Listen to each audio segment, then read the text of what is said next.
à tous, bienvenue sur Public Sénat, ravi de vous retrouver pour un nouveau numéro d'On va plus loin. Le programme de la soirée, le voici, notre grand débat autour des contrats aidés. C'est la polémique de cette rentrée, le gouvernement multiplie les opérations de pédagogie, mais cela ne fonctionne pas, les élus locaux sont vent debout, les Français s'interrogent. Ce soir, on démêle le vrai du faux. Ces emplois sont-ils vraiment utiles? Leur diminution est-elle antisociale? Nous poserons toutes ces questions à nos invités dans un instant. N'hésitez pas d'ailleurs à réagir sur Twitter avec le hashtag OVPL. Le match des idées, il opposera ce soir Yves Deray, rédacteur en chef du Parisien Magazine, à François Dorcival, éditorialiste politique. Nous reviendrons sur les tensions de plus en plus fortes entre médias et politiques. Ces derniers jours, les journalistes ont été la cible d'attaques. Encore hier, de la part d'Emmanuel Macron à Forbach. Alors, au-delà du simple cas des journalistes, est-ce sain pour la démocratie? Y a-t-il une stratégie politique derrière tout cela? Nos éditorialistes en débattront sur ce plateau. Enfin, l'entretien du jour, on reviendra sur cette confirmation de Gérard Collomb hier sur notre antenne. Des sociétés privées seront bientôt chargées de flasher les automobilistes. L'association de prévention routière applaudit l'initiative. Les associations d'automobilistes, beaucoup moins. Selon elles, c'est un moyen de remplir les caisses de l'État et pas du tout de réduire la mortalité sur les routes.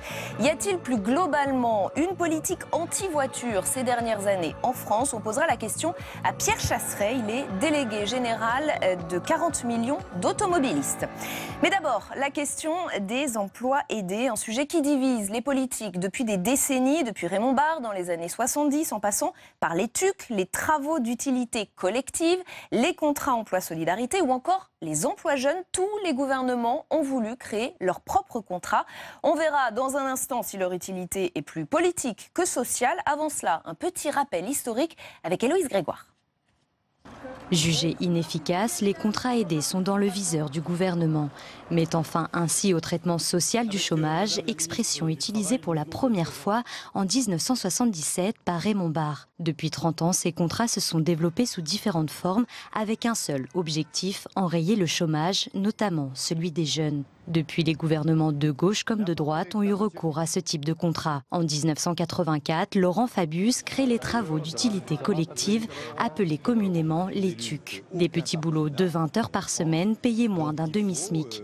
Contestés, ils disparaissent en 1989 pour réapparaître sous une autre forme. Michel Rocard crée le contrat emploi-solidarité.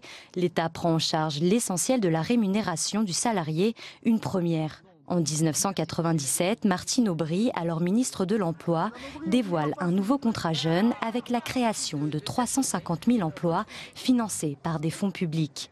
En 2005, pour remplacer ces emplois jeunes, le gouvernement Raffarin crée un autre type de contrat. Son objectif, favoriser l'embauche des 16-25 ans. Le dispositif dure 5 ans, puis il est supprimé. Des contrats aidés à répétition qui n'ont pas pu empêcher l'augmentation du chômage des moins de 26 ans. En 1977, il atteignait 11,3%. Aujourd'hui, il est à 24%. Et on va en débattre avec nos invités sur ce plateau. Stéphanie Villers, bonsoir. Vous êtes chef économiste du groupe de protection sociale humaniste. Merci d'avoir accepté notre invitation.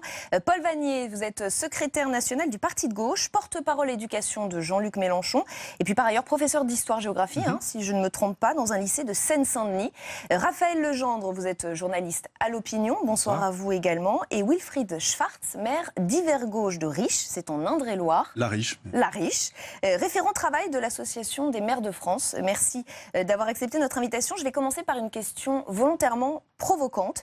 Ces emplois aidés sont-ils, oui ou non, vraiment utiles? Sont-ils indispensables au bon fonctionnement de notre société? Je me tourne vers l'élu local que vous êtes d'abord, peut-être. En tout cas, ce qui est certain, c'est que annoncer la diminution massive des contrats aidés comme ça en fin d'été...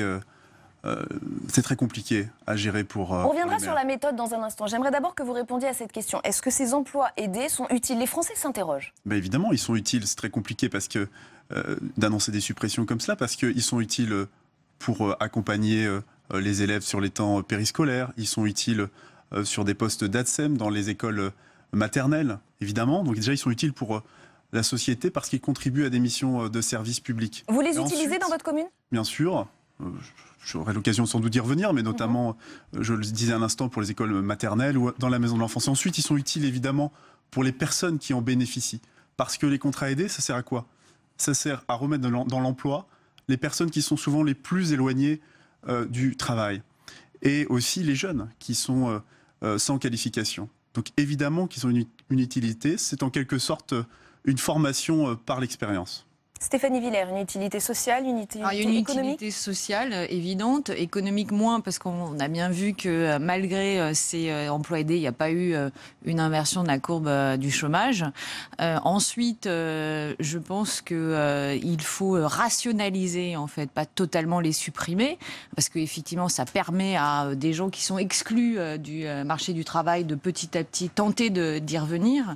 Par contre, il y a eu quand même un effet d'aubaine de la part de nombre d'entreprises qui utilisent ces contrats aidés pour avoir en fait un salaire moins élevé, puisque l'État prend en charge une partie de ces salaires. Des abus Oui, il y a un effet d'aubaine sur ces emplois-là. Il semblerait que dans le secteur non marchand, il y a 60% des contrats aidés qui auraient pu être des contrats normaux, mais les entreprises profitent de ces largesses publiques. Donc il faut revenir là-dessus, essayer de rendre le système un peu plus efficace, plus rationnel, d'autant qu'on arrive à un bon moment conjoncturel, puisque la croissance est bonne. Il y a une embellie économique en France et en zone euro. On va arriver à environ 2% de croissance cette année. Ça ne nous était pas arrivé depuis 2011-2010. Donc effectivement, c'est le moment de faire la réforme. D'autant que Macron nous dit on va supprimer une partie des emplois aidés, mais derrière, on met quand même un plan de formation de 15 milliards, mais il faudra revenir dessus. Paul Vannier, j'imagine que vous n'êtes pas d'accord.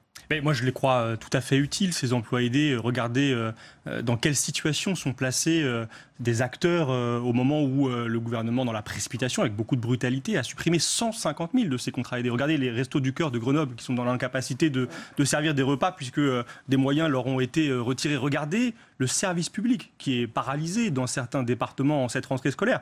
À La Réunion, je ne sais pas si nos téléspectateurs le savent, mais la rentrée scolaire a été reportée de 4 jours parce qu'il n'y avait pas suffisamment de personnel pour assurer, du point de vue des maires de toute étiquette politique d'ailleurs, la sécurité des élèves. On voit dans quel chaos cette décision a placé donc notre école. Ces personnels, ces contrats aidés, à quoi servent-ils par exemple à l'accueil des élèves? Nous sommes en plein plan de Vigipirate, on nous tient des discours, et c'est normal, sur les conditions de sécurité qu'il faut assurer aux alentours de nos établissements scolaires. Eh bien, ça passe évidemment par des moyens. Ces personnels, ils sont aussi présents dans les cantines scolaires. La cantine est un temps très important dans la journée de l'enfant, de l'élève. Elle doit permettre un temps de repos, un temps de relaxation pour que l'élève soit ensuite disposé à recevoir des apprentissages. Eh bien, s'il manque de personnel, et on voit des élus locaux aujourd'hui qui suppléent à des contrats aidés qui ne sont plus là, s'il manque du personnel, eh bien, le repas se fait dans des conditions de stress. Donc c'est d'intérêt général, et c'est de façon générale la qualité du service public qui est remise en cause par cette décision du gouvernement Macron. Et pourtant, ce gouvernement nous dit que c'est un système inefficace et coûteux. Oui, à peu près toutes les études le disent, la DARES, le ministère du Travail, la Cour des comptes l'a répété au mois de juin. Économiquement, c'est un non-sens. Le problème, c'est que ces emplois aidés sont utilisés de manière structurelle. Le reportage le rappelait très bien, depuis plus de 30 ans. Tous les gouvernements de droite comme de gauche ont utilisé. Donc on a créé une dépendance qui sont qui devraient être un outil de traitement social du chômage, mais conjoncturel, c'est-à-dire quand ça va pas, quand l'économie va mal, quand le chômage augmente. Là, l'État peut éventuellement aider effectivement à ce qu'on ait un peu plus d'aide dans les crèches, dans les écoles, dans les cantines. D'accord. Le problème, c'est que c'est devenu un outil social structurel. Vraiment, on les utilise en permanence depuis 30 ans. Ils sont extrêmement coûteux. Ils sont assez peu efficaces pour le retour à l'emploi parce qu'à peu près seulement un emploi sur 4 trouve un emploi durable après un emploi aidé. Et c'est presque même un effet repoussoir pour les employeurs par la suite. C'est jamais très bon de voir un emploi aidé sur un CV parce que ce sont des emplois à très faible valeur ajoutée et des personnes qui ont du mal à s'insérer sur le marché du travail. Donc il y a beaucoup d'effets pervers et c'est extrêmement coûteux. Je vais vous faire réagir dans un instant. Juste ce matin, sur Public Sénat, Pierre Laurent, secrétaire national du PCF, invité de Territoire d'Info, a eu des mots très forts pour qualifier cette possible suppression des contrats aidés. On va l'écouter et je vous fais réagir juste après. On nous parle de lutte contre le chômage, mais au lieu de se dire il y a plusieurs centaines de milliers de contrats aidés. Il faut les pérenniser, il faut les sécuriser, il faut investir dans la formation, mais en ne perdant pas ces emplois qui sont utiles. Eh bien, on commence par les supprimer. Et puis, on tient un discours général pour dire on va faire de la formation à la place. Mais commençons par former ceux qui occupent les contrats aidés et pérennisons ces emplois. C'est une catastrophe, la suppression des emplois aidés. Il nous parle de catastrophe, Wilfried Schwartz. Il va trop loin ou c'est juste? En tout cas, sur la méthode, là, moi je voudrais revenir là-dessus. J'étais hier encore avec un de mes agents qui, la semaine dernière, ne savait pas s'il allait reprendre son travail lundi. Et le fait est, son contrat aidé a été supprimé. Si je n'avais pas décidé de maintenir son poste par un contrat de droit public en CDD pour l'instant, avec un coût supplémentaire au passage pour ma commune de 20 000 €, cette personne serait aujourd'hui au chômage. Elle m'a dit quoi hier? Elle m'a dit mais moi j'ai pas envie d'une formation, j'ai envie d'un travail. Et aujourd'hui le travail que vous me proposez, c'est pas un petit travail dévalorisant. Elle travaille à la maison de l'enfance, au contact du jeune public. Elle s'occupe des travaux d'hygiène. Alors sauf à considérer que le travail, s'occuper de l'hygiène des enfants est un travail plus dévalorisant qu'un autre, cette personne occupe ce poste, est fière de son travail. Et la collectivité lui apporte une formation. Nous, pour ce qui concerne les ATSEM et aussi le personnel de petite enfance, elle passe par exemple le CAP petite enfance. Le CAP petite enfance qui leur permet après éventuellement de postuler à des concours comme le concours d'ATSEM. Donc on a un vrai rôle de formation. Et mettre ces personnes dans une salle de classe pour faire une formation qui serait dispensée par un organisme ou un autre, franchement, je vois pas l'intérêt. Mais parce que la formation, c'est le chemin privilégié vers l'emploi. 80% de ceux qui ne trouvent pas un emploi aujourd'hui n'ont aucun diplôme. Donc la formation est c'est une formation. C'est une formation vers l'emploi. Et après, est-ce que c'est le rôle de l'État de subvenir aux besoins des collectivités pour embaucher du personnel? C'est-à-dire qu'il y a une phase de transition qui est un peu compliquée. On annonce la suppression de certains contrats aidés, ce qui met des personnes dans des situations effectivement catastrophiques. Il y a une casse humaine et sociale importante.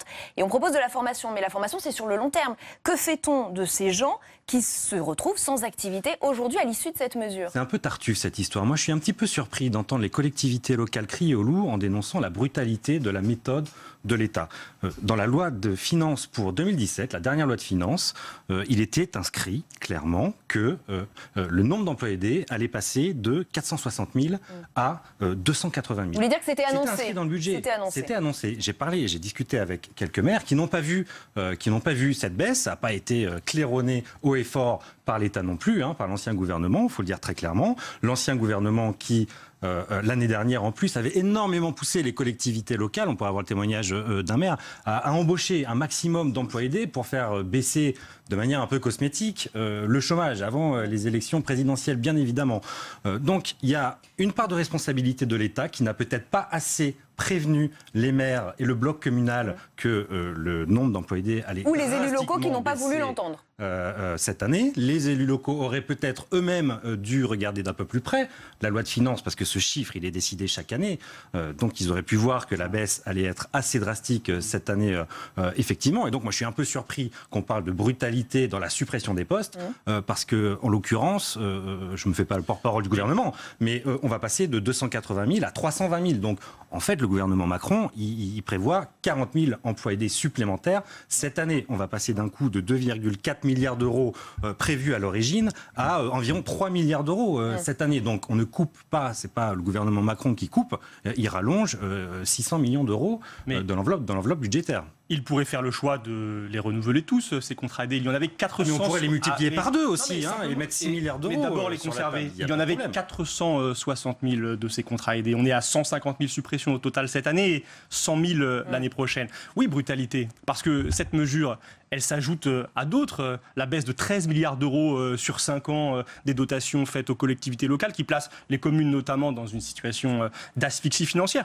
Pourquoi un tiers des communes sont-elles passées à la semaine de 4 jours aussi brutalement? Eh bien, ça n'est pas pour l'intérêt des élèves. L'intérêt des élèves, il nécessite des temps d'apprentissage qui s'étalent. C'est parce que c'est une occasion pour réaliser des économies qui s'imposent dans une situation qui est très difficile. Et puis derrière cela, brutalité parce qu'il y a des réalités humaines, mais ces ATSEM, ces personnels de maisons de retraite, ces gens qui participent de l'animation d'associations sportives. Raymond Domenech, par exemple, sur Twitter, a indiqué que beaucoup de clubs sportifs, ça compte la vie sportive dans un pays comme le nôtre, allaient être mis en difficulté dès cette rentrée. Eh bien, ces réalités sont ignorées par le gouvernement. C'est le tissu social qui est impacté, c'est l'État, c'est le tissu associatif qui va fonctionner avec plus de difficultés. Et je crois que ça n'est pas bon dans une société. Il faut favoriser le commun.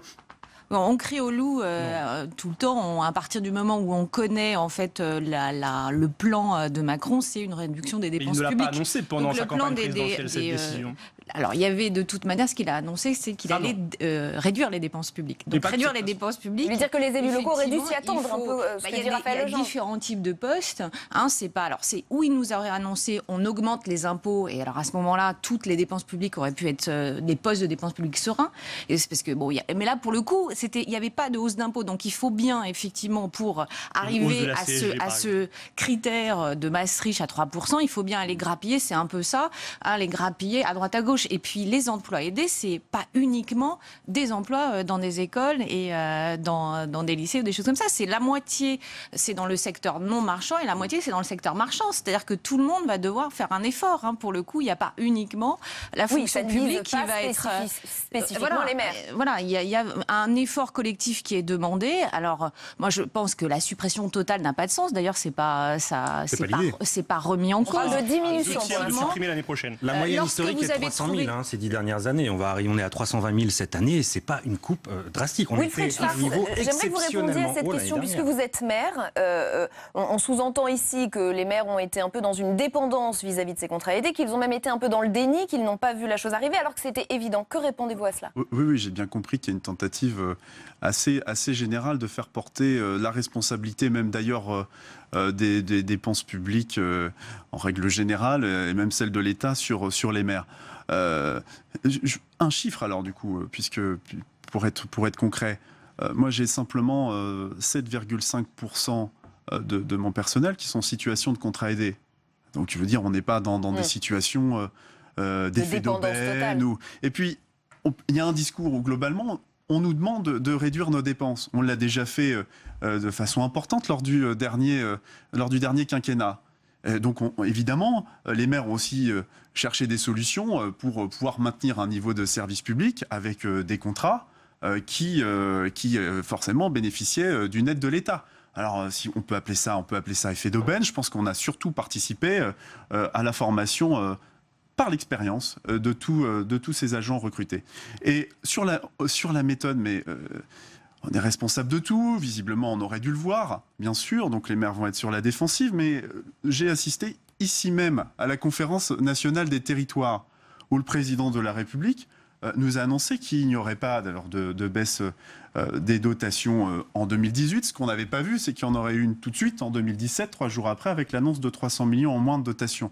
Puis, fin août, la suppression d'une grande partie des contrats aidés. Ça a fait un peu beaucoup pour établir un pacte de confiance entre l'État et les collectivités territoriales. Et la grogne des élus locaux monte, effectivement. Alors, lors de son discours devant les préfets tout à l'heure, Emmanuel Macron est revenu sur cette mesure très controversée, la justifiant d'ailleurs une nouvelle fois, appelant même à sortir de ce qu'il appelle l'hypocrisie collective. Il veut rassurer, certains de ces emplois aidés seront maintenus et il explique lesquels. Les contrats aidés, lorsqu'ils donnent lieu à une qualification, lorsqu'ils sont sur des priorités, seront maintenus. Ils seront moins nombreux et plus sélectifs autour de 4 priorités.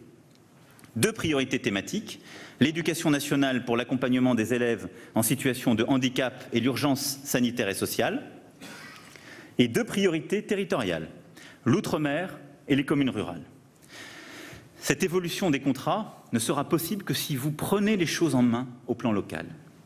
Alors, si je comprends bien, le président propose de faire le tri, finalement, dans ces emplois aidés. Ce n'est pas une suppression totale. Est-ce que c'est une position sur laquelle vous pouvez être d'accord ? Non, mais si j'écoute ce que dit le président de la République et si je compare cette déclaration à ce que, par exemple, la presse quotidienne régionale nous remonte ces jours-ci, ce que sur les réseaux sociaux l'on observe, c'est que, par exemple, concernant l'accompagnement des élèves en situation de handicap, la situation n'est pas du tout satisfaisante. Déjà, les moyens étaient insuffisants, mais combien de postes d'AVS, d'assistants de vie scolaire, sont-ils supprimés en cette rentrée? Combien de familles sont aujourd'hui dans l'incertitude, ne sachant pas si leur élève, leur enfant pourra être demain, dans quelques jours, dans quelques semaines, être scolarisé? Donc j'entends, M. Macron parle de l'outre-mer. Je vous ai parlé tout à l'heure de la situation à La Réunion, où il manque encore des centaines de contrats en emploi aidé, la situation en Martinique, la situation à Mayotte, où là encore la rentrée scolaire est repoussée. Et la Bretagne demande un moratoire. Oui, et puis des départements, le Gard, le Calvados, sont touchés, d'autres encore. Mais c'est un plan social que M. Macron a décidé. Pour vous, c'est un plan social? Mais bien sûr, 150 000 personnes, c'est considérable. Et encore une fois, il y a un problème démocratique. M. Macron ne s'était pas engagé sur cette annonce. Il n'avait pas dit qu'il prendrait cette décision. Il le fait, vous avez raison. Il le fait pour satisfaire à Bruxelles, pour satisfaire à l'objectif de 3% du déficit dont il s'éloigne parce qu'il finance une politique dispendieuse pour les plus riches, notamment la baisse de l'ISF. Mais diriger un pays, en effet, c'est choisir entre l'intérêt général d'un côté, le service public par exemple, et puis l'intérêt de quelques-uns, mais qui sont, je crois, déjà très favorisés. Non, mais là où il les supprime, et d'un autre côté, il propose un plan de formation professionnelle de 15 milliards, et ça, il l'avait annoncé dès son programme, dès le début. Et pas les a suppressions. priori, il est là pour, au mois d'octobre, détailler ce programme de formation. Et c'est là où il faudra être effectivement très attentif. On peut effectivement supprimer des contrats aidés, avec l'idée qu'il faut former les jeunes, parce que effectivement, ceux qui souffrent et qui sont pénalisés par le chômage, c'est ceux qui ont le moins de formation. Tous les chiffres le disent, c'est évident, c'est clair. Donc il faut leur permettre d'acquérir une formation, reste à savoir laquelle. Et ça va être effectivement... On parle des emplois de demain. Qu'est-ce que ça veut dire, les emplois? C'est-à-dire que les emplois de demain, c'est des emplois qui n'existent pas aujourd'hui. Donc est-ce que les formations existent, c'est toute la problématique. Est-ce que les formations existent aujourd'hui pour former les emplois de demain? Donc là, effectivement, c'est pas clair. Je pense qu'il est un peu, dans sa communication, il est un peu flou. Ça manque de visibilité et de clarté. Moi, je serais très attentive à voir en fait quel va être son programme et comment il a construit ces formations, parce qu'il y a quand même des possibilités pour ces jeunes. On est en pleine révolution numérique. Il se passe pas rien. La génération Y, la nouvelle génération, une compréhension intuitive du numérique, dont ils vont pouvoir surfer sur ces secteurs porteurs. Encore faut-il que l'État arrive avec des solutions. Et c'est là où le bas blesse, je pense. Et j'aimerais qu'on revienne sur des termes employés par Emmanuel Macron dans cette interview au Point la semaine dernière. Pour parler de ces contrats aidés, il parle de subventions déguisées. Subvention est en train de devenir un gros mot. C'est finalement assistanat déguisé que veut dire Emmanuel Macron. C'est déguisé le gros mot, c'est-à-dire qu'il faut une politique qui assume ses choix. Il y a un véritable choix de société derrière ces décisions. C'est une très politique clair. libérale, d'après vous? Est-ce que dans le pays qui est devenu champion du monde de la dépense publique, champion d'Europe, et peut-être du monde de la dépense publique en 2015, qui est devenu champion d'Europe des prélèvements obligatoires, des impôts en 2016, on décide que, il faut continuer à dépenser encore et toujours plus dans des emplois non qualifiés qui ne permettent pas un retour à l'emploi. Ou bien, est-ce qu'on profite de la reprise économique, d'une croissance qui pointe enfin le bout de son nez pour libérer les énergies, pour faire en sorte que le marché de l'emploi produise lui-même de vrais emplois pérennes, durables, avec des gens qui soient bien qualifiés, plutôt qu'utilisés dans des associations où finalement leur mission ne débouchera pas sur un CDI au final?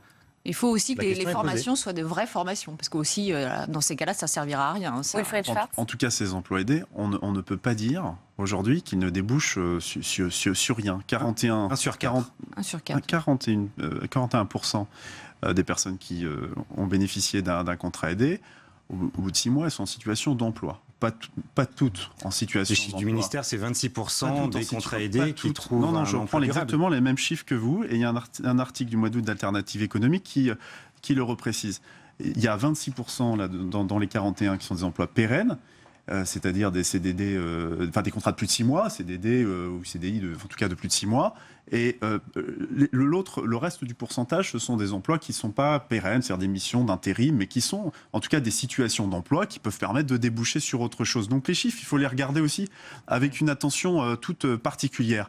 Et je le redis, ces personnes, elles ont bénéficié de formation, elles sont accompagnées. J'ai par exemple dans ma commune une personne qui occupe 50% de son temps à suivre ces contrats aidés. Parce qu'une insertion professionnelle réussie de personnes éloignées de l'emploi, c'est une insertion professionnelle suivie tout au long de son parcours. Donc ça, c'est Mais les emplois aidés ne sont pas remis en cause totalement. Je veux dire, encore une fois, la moyenne a été d'environ 300 000 ces 10 dernières années. Emmanuel Macron vient de dire qu'il allait faire le tri, en gros, entre ceux qui étaient effectivement efficaces et ceux qui ne l'étaient pas. Il faut qu'on ait absolument une visibilité là-dessus. Il y avait avant des circulaires semestrielles où on avait les priorités. La vraie difficulté, c'est qu'on n'a pas eu les priorités. Je note avec attention, je pense que l'association des maires a été entendue, en particulier sur le problème de la ruralité, parce que ça a posé de vraies difficultés immédiates pour préparer la rentrée. Donc, mais on a senti, moi je faisais partie de la réunion avec François Baroin et les associations d'élus. Nous avons rencontré notamment le ministre de l'Éducation nationale. On a quand même senti une certaine gêne, parce que je pense que les ministres, dans leurs délégations respectives, ont bien conscience des difficultés que ça pose. On n'a pas parlé de l'hôpital, mais je pense que sur l'hôpital, c'est aussi un vrai sujet, la suppression de ces contrats aidés. Les maires, on veut bien recruter sur des postes pérennes. On est parfaitement d'accord là-dessus. Simplement, on ne peut pas aussi nous baisser les dotations, nous demander de refaire encore des efforts là-dessus et en même temps de pérenniser, de titulariser sur des postes. C'est le sujet de la concertation. Et le sujet fait beaucoup réagir sur Twitter. Je vous signale ce tweet de JM88. On supprime les contrats aidés, on supprime l'ISF. Macron, président des riches. C'est un peu la question que je vous posais tout à l'heure. Oui, c'est un raccourci extrêmement rapide. Est-ce qu'il a une politique très libérale finalement, Emmanuel Macron? Tantinet caricatural. Il a une politique plutôt libérale. Il ne le dira pas parce que c'est un grand mot en France. Mais si libéral, c'est faire en sorte que la dépense publique soit plus efficace, soit plus efficiente. Si la dépense publique était par nature bénéfique, nous serions les champions d'Europe de la croissance en France. Je ne crois pas que ce soit le cas. Donc il y a peut-être quelques réformes à mener pour libérer les énergies effectivement et recentrer l'argent là où il peut être le plus efficace. Est-ce que l'efficacité, elle est complètement dans les emplois aidés? Est-ce qu'elle est complètement dans la formation? C'est peut-être un mix des deux. Encore une fois, Emmanuel Macron ne propose pas de supprimer entièrement les emplois aidés qui jouent un rôle social, d'insertion sociale. C'est vrai. Est-ce que 300, 400 000, 460 000 emplois aidés par an, qui coûtent encore une fois des milliards d'euros à la collectivité, c'est des impôts tout ça, il ne faut quand même pas l'oublier. Est-ce que c'est le moyen le plus efficace de les faire revenir à l'emploi? Est-ce qu'on ne peut pas miser un peu plus sur la formation? Et puis la question, est-ce qu'il veut à terme les supprimer? Il parle de subventions déguisées, vous parlez de diminution, mais est-ce qu'au fond, Emmanuel Macron veut complètement les supprimer? C'est, j'imagine, la question que vous vous posez aussi. Oui, alors il y a peut-être une subvention déguisée, c'est celle dont profite Brigitte Macron, qui est une forme d'emploi aidé. C'est un autre sujet. Oui, mais je dis ça parce qu'il y a ce qui est utile et ce qui ne l'est pas. Monsieur Macron, l'année prochaine, arrivera à 200 000 emplois aidés. Ce sont les objectifs qu'il affiche. Donc, sur la tendance, on sera déjà à 2/3 de ces emplois aidés qui sont supprimés. Nous appelons tous ceux qui sont frappés par ces mesures, tous ceux qui refusent de voir la dégradation du service public ainsi courir. On les appelle à participer le 23 septembre prochain à la marche contre le coup d'État social qui est en train de s'opérer dans ce pays. Parce que oui, M. Macron a choisi de gouverner au profit d'une minorité. Et sa politique, nous la connaissons, c'est celle que M. Hollande avait déjà engagée. On parle d'emploi, mais il détruit encore davantage le Code du travail. Nous savons que ce n'est pas de cette façon que nous pouvons créer des emplois. Il faudrait au contraire investir dans la transition écologique, investir dans le développement des services publics, dans la formation et ne pas sélectionner les élèves à l'université comme il le prévoit pour relever les défis de demain. C'est une politique de courte vue qui n'est pas conforme à la recherche de l'intérêt général. Oui, je vous en prie. On peut regarder les choses d'une manière globale et lorsqu'on tient un discours, il faut faire des économies, attention, les impôts vont augmenter. C'est sûr que vous allez trouver assez peu de personnes qui vont dire j'aimerais payer plus d'impôts. Mais lorsqu'on s'intéresse au quotidien et lorsqu'on est maire, c'est vraiment notre sujet chaque jour. Lorsque on dit à ses administrés, très bien, moi si j'ai plus de dotation pour mettre en place tel ou tel service, eh bien je vais me poser la question de la fermeture de ma crèche ou de la privatisation. Je vais me poser la question du coût, tout simplement, du service public, multiplié par 2, peut-être le prix de la cantine. Là, les réactions ne sont pas les mêmes. Et c'est un autre débat. Mais c'est à peu près le même sujet sur la question de la taxe d'habitation. Bien évidemment, si on vous dit tout de suite, vous faites un gain et vous ne payez plus la taxe d'habitation, tout le monde est d'accord. Comme ça, a priori. Mais quand on regarde les choses en détail, eh bien, chacun voit l'utilité de son impôt. Et on sent bien à travers votre discours la colère des élus locaux. On aura évidemment l'occasion d'en reparler sur ce plateau. C'est la fin de ce débat. Merci à tous les 4 d'y avoir participé. Place au match des idées sur les relations entre médias et politiques avec Yves Derey et François Dorcival. Historiquement, ces relations ont toujours été complexes entre défiance et connivence. Ces derniers mois, elles se sont encore crispées. Nouvelles attaques de Jean-Luc Mélenchon, ce qui n'est pas vraiment étonnant, mais aussi du chef de l'État qui affiche une hostilité grandissante à l'égard des journalistes. Illustration avec Fabien Recker. C'est le dernier épisode de Média Bashing en date. Interrogé hier par une équipe de France 2 sur sa stratégie de communication et sa parole rare, Emmanuel Macron a une nouvelle fois critiqué la presse. Les journalistes ne m'intéressent pas, ce sont les Français qui m'intéressent. C'est ça qu'il faut comprendre. Les journalistes ont un problème. Ils s'intéressent trop à eux-mêmes et pas assez au pays. Si le président entretient une relation compliquée avec les médias, cela lui fait un point commun avec son opposant le plus virulent. Entre Jean-Luc Mélenchon et les journalistes, la tension est de nouveau montée d'un cran. Après qu'un éditorialiste avait qualifié d'abrutis les militants de la France Insoumise, le député dénonçait sur son blog la horde médiatique glapissante, écumante de haine. Avant de lâcher un avertissement... Je mets en garde solennellement, la hargne contre les insoumis et leurs porte-parole pourrait un jour mal tourner et inspirer des violents. Accusé d'attiser un climat de violence, le leader de la France Insoumise se défendait ce matin. Que vous êtes un peu gonflé de dire que c'est moi qui ai de la hargne contre les journalistes. Ça fait 6 mois que ça dure. Depuis la rentrée, tous les jours, mon nom est mis en pâture. Journaliste bouc émissaire ou critique justifiée à l'encontre des médias, la défiance entre les journalistes et les politiques, qui avait marqué la campagne présidentielle, a en tout cas, elle aussi, fait sa rentrée. Et avec nous pour ce match des idées, Yves Derey, bonsoir. Vous êtes rédacteur en chef au Parisien Magazine. Et François Dorcival, bonsoir à vous également. Et bienvenue, vous êtes éditorialiste politique. Que vous inspirent d'abord ces attaques régulières contre les journalistes et celles des derniers jours ? Alors lesquelles ? Parce que moi je ne les place pas sur le même plan. Celle d'Emmanuel Macron d'un côté, celle de Jean-Luc Mélenchon de l'autre. Pourquoi ? Quelle différence vous faites ? Parce que chez Jean-Luc Mélenchon, c'est presque une stratégie. C'est un fonds de commerce, ça marche très bien. Il se met une partie de l'opinion dans la poche qui est un peu hostile à la presse. Et d'une certaine manière, c'est vrai que quand on se retrouve maintenant face à Jean-Luc Mélenchon, on s'attend un peu à un clash. Donc soit on se dit que ça va faire de l'audience et on cherche le clash, soit au contraire, on est un peu craintif. Mais tout ça est devenu un système. Pour ce qui concerne Emmanuel Macron, je trouve que c'est un peu différent parce que, à mon sens, ce n'est pas tout à fait le niveau du chef de l'État d'attaquer la presse, d'attaquer les journalistes, de se croire sur des faits qui méritent quand même d'être interprétés, qui sont peut-être surinterprétés.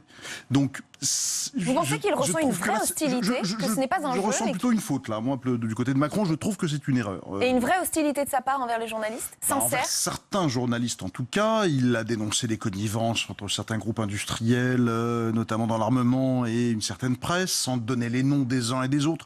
Donc déjà, des attaques aussi précises et en même temps aussi floues, je ne trouve pas ça terrible, d'autant que c'est dans la presse écrite. Hein. Il a dû relire son texte et valider ce texte. Moi, ça me surprend un peu de sa part. Je pense qu'il y a un peu de nervosité quand même chez lui qui fait qu'il a fait cette sortie. François Dorcival, vous êtes d'accord ? Il s'est installé dans le sevrage et dans le silence à l'égard des médias. Ce qui était une attitude de sa part absolument contraire, c'est ce qu'il voulait naturellement, par rapport à celle de François Hollande qui, lui, au contraire, baignait dans les médias et d'ailleurs en est mort politiquement. Bien.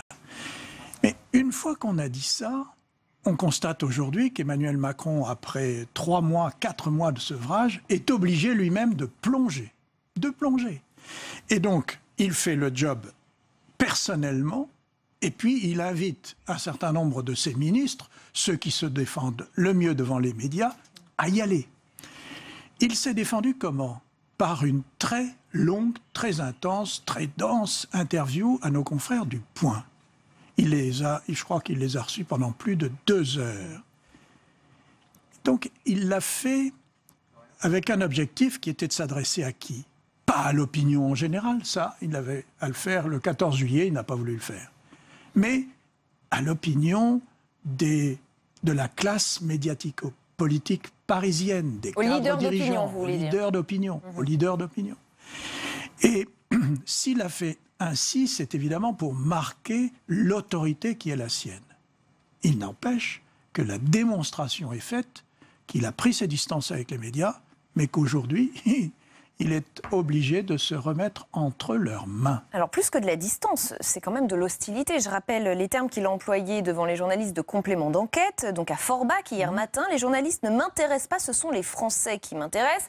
Et d'ajouter que les journalistes sont tournés vers eux-mêmes et centrés sur eux-mêmes. Il oppose les Français aux journalistes. Est-ce que c'est dangereux ? Moi, je place cela sur le plan de la maladresse et un peu sur une histoire un peu d'amour des amours aussi. Parce que Macron, quand même, les journalistes l'ont beaucoup aimé. Il a lui-même beaucoup aimé les journalistes. Il faut se souvenir quand même que pendant la campagne, même avant le début de la campagne, et même quand il était encore ministre de François Hollande, beaucoup de journalistes avaient les yeux de chimène pour Emmanuel Macron et on peut pousser d'ailleurs un peu les vents dans son sens. Et puis tout d'un coup, maintenant qu'il est au pouvoir, il voit quand même que les journalistes exercent parfois un regard très critique sur son action.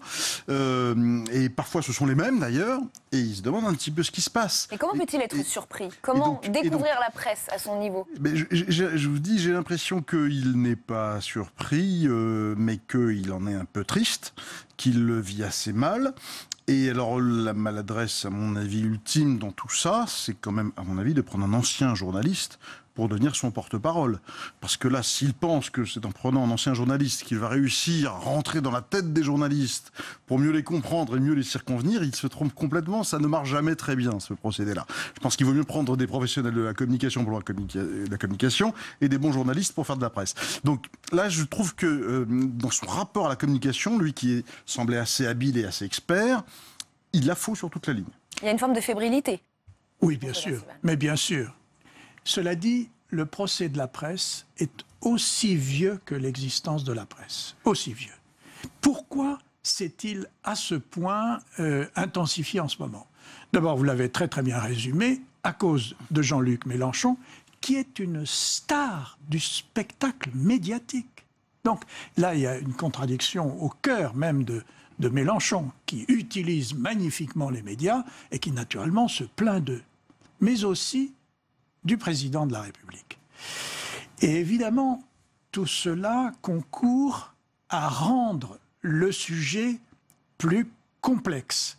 Et vous voyez aussi ce mélange, il se trouve que la rentrée est faite de ça, ce mélange grandissant entre les anciens politiques qui ont été battus, qui cherchent une reconversion et qui se reconvertissent dans le commentaire médiatique, la chronique médiatique. Voilà, il y en a un certain nombre sur différentes chaînes qui sont arrivées. Bon, ça signifie quoi ? Ça signifie que tous reconnaissent l'importance du métier de la presse et qu'ils veulent se mettre dans ce métier pour questionner, interroger, se présenter à l'opinion, etc.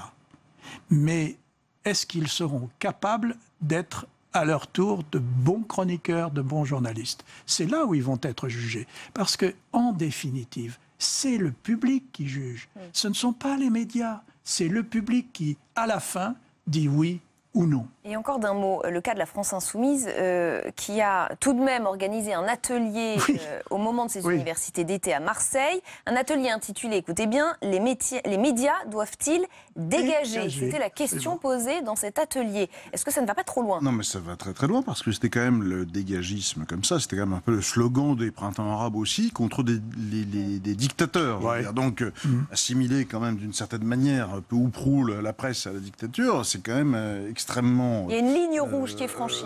Moi, je trouve que ça va très loin. Alors, je vois bien que Jean-Luc Mélenchon essaie de dire, mais non, regardez, il y avait des journalistes d'ailleurs dans le débat, notamment notre consoeur Aude Lancelin, qui a fait un livre intéressant et voilà, que je respecte beaucoup, mais ça va au-delà du spectacle, ça va au-delà du système. L'intitulé pose un vrai problème, en effet, et quand on ajoute à tout ça quand même qu'on a un autre parti qui pèse quand même quasiment un Français sur 3 et qui est le Front National et qui aussi habitué à attaquer la presse, ça fait quand même beaucoup là, parce que ça veut dire que, en gros, la classe politique, à 80% maintenant, cogne sur la presse. Et ça, c'est quand même pas très sain en démocratie. Alors, naturellement, nous y sommes habitués, mais il y a aussi des motifs à cela. Il y a des motifs à cela, cette espèce de milieu politico-médiatique, mais on sait très très bien que, au fond, quand l'opinion s'en prend aux médias, ils s'en prennent à une vingtaine d'éditorialistes, pour faire court, et puis à un certain nombre de chaînes d'information. Mais selon vous, les journalistes doivent faire leur mea culpa ? C'est ce que vous nous dites ? Non, pas mea culpa.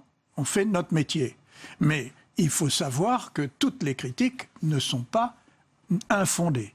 Bien sûr.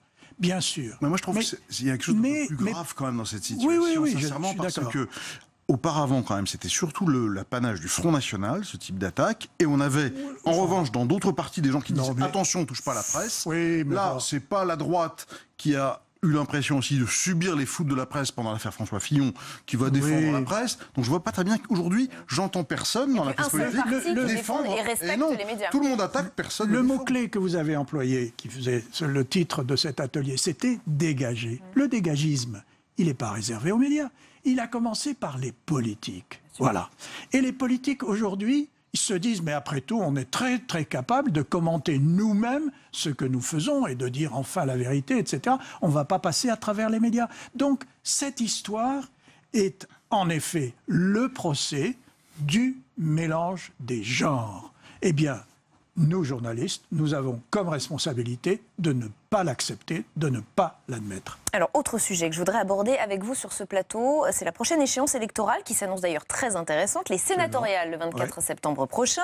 On sera plus de 4 mois après l'élection présidentielle et après les législatives. La vague En Marche va-t-elle aussi toucher le Sénat? Beaucoup en doutent aujourd'hui, y compris dans les rangs d'En Marche.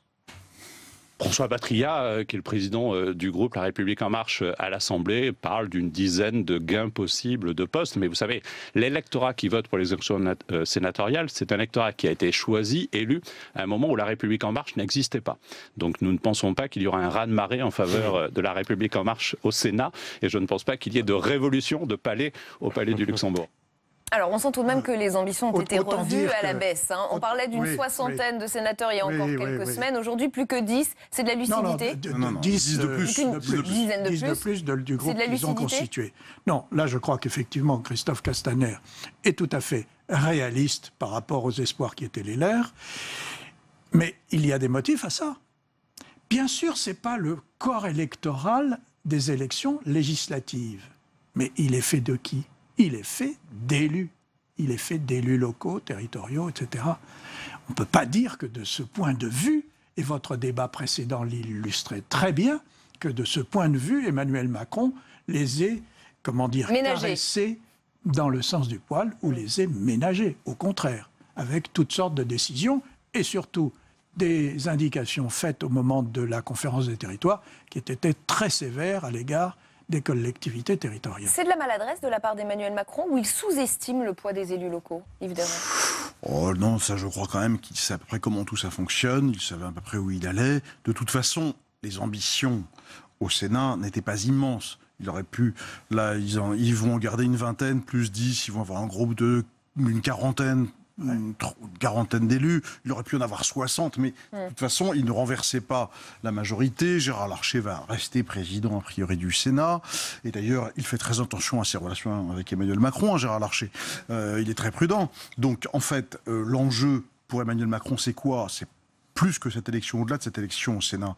C'est d'arriver à avoir une sorte de troisième tour pendant lequel il va réussir à convaincre des élus, des sénateurs centristes, modem, pourquoi pas même de droite, constructifs, socialistes, de voter les lois, les réformes constitutionnelles pour lesquelles il a besoin des 3/5 du Parlement.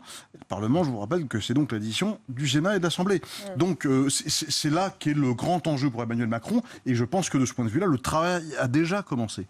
Il a déjà commencé, mais précisément, il n'est pas gagné, ou plutôt, il n'est plus gagné comme il pouvait l'être précédemment. Et effectivement, l'enjeu de ces élections sénatoriales, ce sont les 3/5.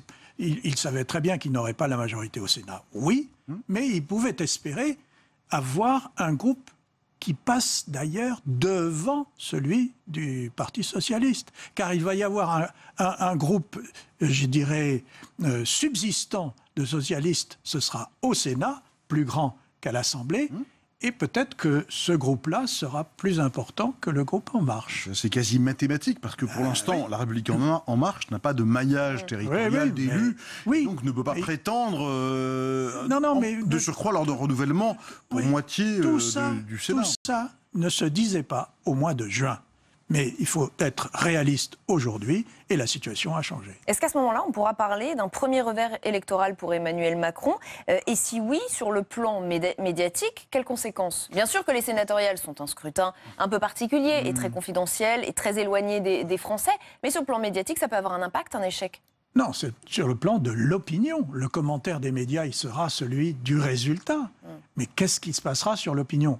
Il est vrai que l'opinion, pour le moment, la bataille de l'opinion, Emmanuel Macron, il faut le reconnaître, l'a perdu. Il l'a perdu. La bataille politique, non, parce qu'il se base sur les ordonnances, les réformes, etc., et qu'à l'Assemblée, il a le pouvoir. En revanche, il faudra bien considérer ce que seront les résultats réels au Sénat. Yves Deray ? Moi, je pense qu'il faut pas enterrer trop vite Emmanuel Macron, dire que la bataille de l'opinion, il l'a perdu, tout ça est très définitif. Aujourd'hui. Pour l'instant, en effet, dans l'opinion, ça marche pas très fort. Si maintenant il gagne la bataille politique, vous dites des ordonnances, etc., l'opinion peut aussi bouger, parce qu'il a montré quand même qu'il était capable, qu'il a de l'énergie, etc., de faire bouger l'opinion. Voilà. Après, sur votre question de est-ce que cet échec relatif au Sénat pourrait être renversant dans l'opinion, je ne le crois pas, parce que vous voyez, Christophe Castaner et tous les autres vont bien prendre garde. Bien sûr, on prépare le terrain, on prépare un petit peu le score, parce qu'on voit bien qu'il n'y aura pas de miracle, et il n'y aura plus le moment de grâce qu'a connu Emmanuel Macron, qui aurait pu éventuellement renverser la table au Sénat, je crois pas. Et d'ailleurs, Emmanuel Macron a tout de même pris la peine tout à l'heure de rassurer à nouveau, c'était lors de son discours devant les préfets, il n'y aura pas de baisse brutale des dotations aux collectivités territoriales en 2018, c'est ce qu'il a déclaré tout à l'heure. Est-ce qu'il essaye tout de même de regagner quelques points? Mais écoutez, non, ce que je comprends, c'est qu'il essaie en tout cas de convaincre ceux des élus locaux qui sont proches de sa sensibilité de ne pas l'abandonner ce jour-là. Voilà, c'est ça qu'il fait, mais sur le fond, il n'y a pas de changement, ni sur les dotations, ni sur les emplois aidés, etc. Tout ça se fait. Et par conséquent, c'est cette ambiance-là qui a été bien décrite d'ailleurs par Gérard Larcher, qu'il a été dans le Figaro ces jours-ci. Et justement, Gérard Larcher, président du Sénat, qui nous dit que le Sénat est de toute façon une institution beaucoup plus stable que l'Assemblée, qui historiquement ne bascule pas d'un côté ou d'un autre en fonction de l'actualité. Il a raison, comment vous l'expliquez? Oui, parce que les sénateurs sont d'abord des gens assez modérés. Gérard Larcher est un homme très habile. Le système électoral lui-même au Sénat fait que forcément c'est plus stable. On a quand même eu un Sénat à droite pendant des décennies. Il n'y a eu qu'une parenthèse de gauche. Effectivement, de gauche qui s'est refermée assez rapidement avec Jean-Pierre Bel. Donc en effet, le Sénat est de toute façon beaucoup plus stable. Mais ce que j'ai envie de souligner quand même, c'est que vraisemblablement le président du groupe En Marche, République En Marche au Sénat, qui est François Patriat, fait quand même un travail de fourmi qui est assez apprécié des sénateurs et même des sénateurs qui ne font pas partie du groupe. J'ai eu quelques indiscrétions comme cela. Il y a certains sénateurs socialistes qui ont l'impression quand même qu'ils arrivent plus facilement à parler avec François Patriat qu'avec le président de leur propre groupe. Des sénateurs modem qui, je veux dire, c'est un sénateur roué. C'est quelqu'un qui sait faire au Sénat, François Patriat. Oui. Et donc le travail dont je parlais tout à l'heure, qui est de cet éventuel troisième tour, en tout cas du travail qu'il faudra faire à partir du Sénat tel qu'il sera composé au lendemain de cette élection, pour obtenir une majorité des 3/5, c'est un travail qu'il sait très bien faire. Lui, il connaît bien la mécanique. Il nous reste Ce qui est intéressant, c'est que le Sénat, d'une manière générale, travaille bien. Il travaille bien sur les projets de loi, il travaille bien sur ses textes. Et donc, quoi qu'il arrive, ce qui est fait ici finit toujours par avoir de l'influence sur ce qui se fait de l'autre côté, à l'Assemblée nationale. Et ça, c'est un plus dans cette maison. Et on va s'arrêter là-dessus. Merci infiniment à tous les deux d'avoir participé à ce match des idées. Pour en savoir plus d'ailleurs sur les sénatoriales et leurs enjeux, rendez-vous sur le site publicsenat.fr. On se retrouve tout de suite pour l'entretien du jour. Nous recevons Pierre Chasseret. Il est le délégué général de 40 millions d'automobilistes et il est très remonté contre le gouvernement qui va confier la gestion des radars mobiles à des sociétés privées. On se retrouve juste après une courte pause.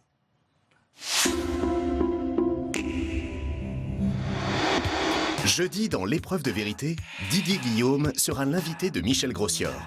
Le président du groupe socialiste au Sénat répondra aux questions de l'AFP et des échos radio classiques.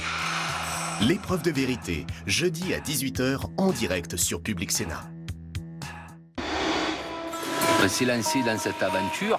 C'est clair aussi qu'on savait qu'on pouvait réussir ou on pouvait ne pas réussir. Le truc, c'est de mettre tous les atouts possibles pour réussir. Qui est pour faire en sorte que ça ne soit pas que dans les statuts qu'il soit écrit une personne, une voix, mais que ça soit dans la réalité de la vie de l'entreprise, que chaque coopérateur puisse parler, s'exprimer, prendre la décision. Avant, on venait, on pointait, on faisait nos heures, on s'en allait. Maintenant, on sait que c'est pour nous. Il faut rester une demi-heure, il faut rester une heure, il faut venir samedi matin, on vient samedi matin. S'il faut un jour venir à dimanche, on vient à dimanche. C'est pas facile, hein. Franchement, c'est pas facile. Hein. On a des hauts et des bas, c'est normal. Il faut se dire qu'il y a un combat à mener maintenant qui est plus difficile que ce qu'on a mené avant. L'usine est à nous, samedi à 23h30 sur Public Sénat.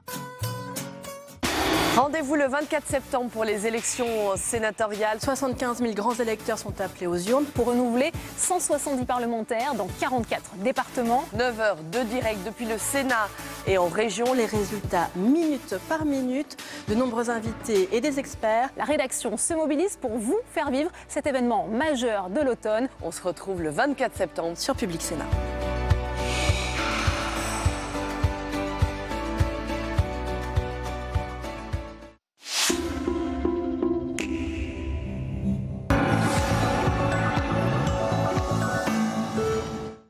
Et place à l'entretien du jour avec Pierre Chasseret. Bonjour, vous êtes délégué général de 40 millions d'automobilistes. Hier, sur Public Sénat, le ministre de l'Intérieur a confirmé qu'il souhaitait confier la gestion des radars mobiles à des entreprises privées. On sait que vous êtes contre, que vous n'êtes pas content. Expliquez-nous pourquoi, très concrètement. On va le faire très simplement. Je pense que ce débat va largement au-delà de savoir si on est pour ou contre les radars. Ça, c'est pas le sujet. Le sujet ici, c'est de savoir si, en notre âme et conscience, on est d'accord pour confier à des sociétés privées les radars, la gestion des radars automatiques mobiles. Ceux qui sont cachés dans les plaques d'immatriculation et qui circulent sur les routes sans qu'on sache. Ceux qui vous prennent en photo sans flash. Ceux qui vont être entre les mains des sociétés privées, avec des sociétés qui n'auront même pas la compétence de pouvoir vous interpeller sur la route. C'est-à-dire que même si on croise un fou furieux sur la route, eh bien les sociétés privées n'ont pas de pouvoir d'intervention. Elles vont le prendre en photo et puis 3 semaines après, lui enverront un PV. Mais qu'est-ce qu'on aura changé à la sécurité routière ? Eh bien rien. Qu'est-ce qui vous gêne concrètement dans le fait que ce soit des sociétés privées ? Est-ce que vous craignez qu'elles flashent plus les automobilistes pour faire rentrer plus d'argent ? Qu'est-ce qui vous fait peur ? Est-ce que vous connaissez une entreprise qui se crée en France en se disant « Non, moi je ne veux pas faire de rentabilité. Non, moi je ne veux pas de croissance dans mon chiffre d'affaires. » Il n'y en a pas, ça n'existe pas. Une société, son ADN, c'est de vouloir faire du profit. C'est de vouloir renégocier des contrats à la hausse. C'est-à-dire que les sociétés ou la société qui remportera l'appel d'offres, cette société, elle voudra au prochain contrat, à la prochaine signature, montrer à l'État qu'elle a rapporté beaucoup d'argent, ce qui lui permettra d'avoir un contrat renégocié à la hausse. On ne pourra pas en vouloir à une société de vouloir faire de l'argent quand même. Pourquoi je vous pose cette question ? Parce que le ministre de l'Intérieur toujours assure que ces sociétés privées seront rémunérées non pas à l'acte, mais au forfait. Ça change un peu la donne. Est-ce que ça ne vous rassure pas ? Non, ça ne me rassure pas, mais par contre, il a raison. En revanche, on ne l'a pas prévenu des dérives potentielles. Vous savez, sur ce sujet, on est tout simplement en train d'avoir un sujet qui est pire que celui des autoroutes. Lorsqu'on a confié la gestion privée aux sociétés d'autoroutes, on nous a dit que ça n'allait pas augmenter beaucoup. Vous avez vu le résultat ? Le résultat, c'est qu'on a des autoroutes à double vitesse. Ceux qui peuvent se la payer et ceux qui roulent à côté et qui n'ont pas les moyens de se payer l'autoroute. Dans le budget vacances, l'autoroute vient plomber le budget des ménages et des familles. Eh bien, les radars, ça va être exactement la même chose. Il est très facile de rouler avec des voitures dans des endroits qui sont pas trop accidentogènes, avec des variations incessantes de limitation de vitesse. On est champion du monde, nous, en France, pour faire ça. Changer de limitation tous les 200 mètres. Et si, à ce moment-là, vous êtes encore quelques kilomètres-heure au-dessus, eh bien, le flash sera pour vous. Et quand les associations de sécurité routière nous disent « oui, mais ça veut dire aussi que les conducteurs vont rouler moins vite parce qu'ils vont avoir peur de ces sociétés privées qui nous flashent effectivement un petit peu brutalement ». Alors, ce n'est pas les associations, c'est l'association. De sécurité routière non, qui se revendique défense de victimes. Mais il y en a d'autres. Hein. Et on a tout un panel d'associations de victimes qui travaillent avec l'association 40 millions d'automobilistes. Et vous ne pensez pas que les conducteurs vont réduire leur vitesse par peur de ces sociétés privées qui pourront nous flasher un peu partout ? Mais oui, mais est-ce qu'on réduit les accidents ? Moi, ça m'est égal. Si on réduit la vitesse, est-ce qu'on ne réduit pas les accidents ? Pas fondamentalement. Je me fais l'avocat du diable. Regardez ce qui se passe maintenant depuis 3 ans. On a une courbe de la mortalité routière qui stagne, voire qui remonte légèrement. Depuis 3 ans.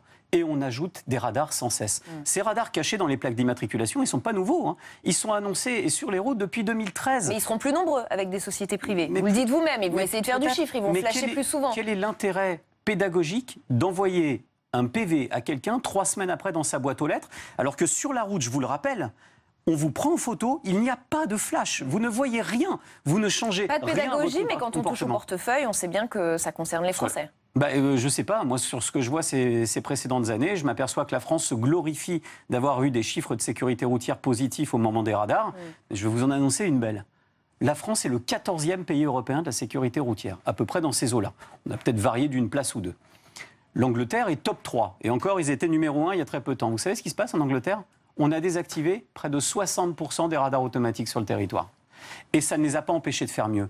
La question n'est pas de savoir s'il faut sanctionner quelqu'un qui est 3 km/h au-dessus en vitesse retenue, c'est-à-dire peut-être 5, 6, 7 km/h en excès de vitesse involontaire.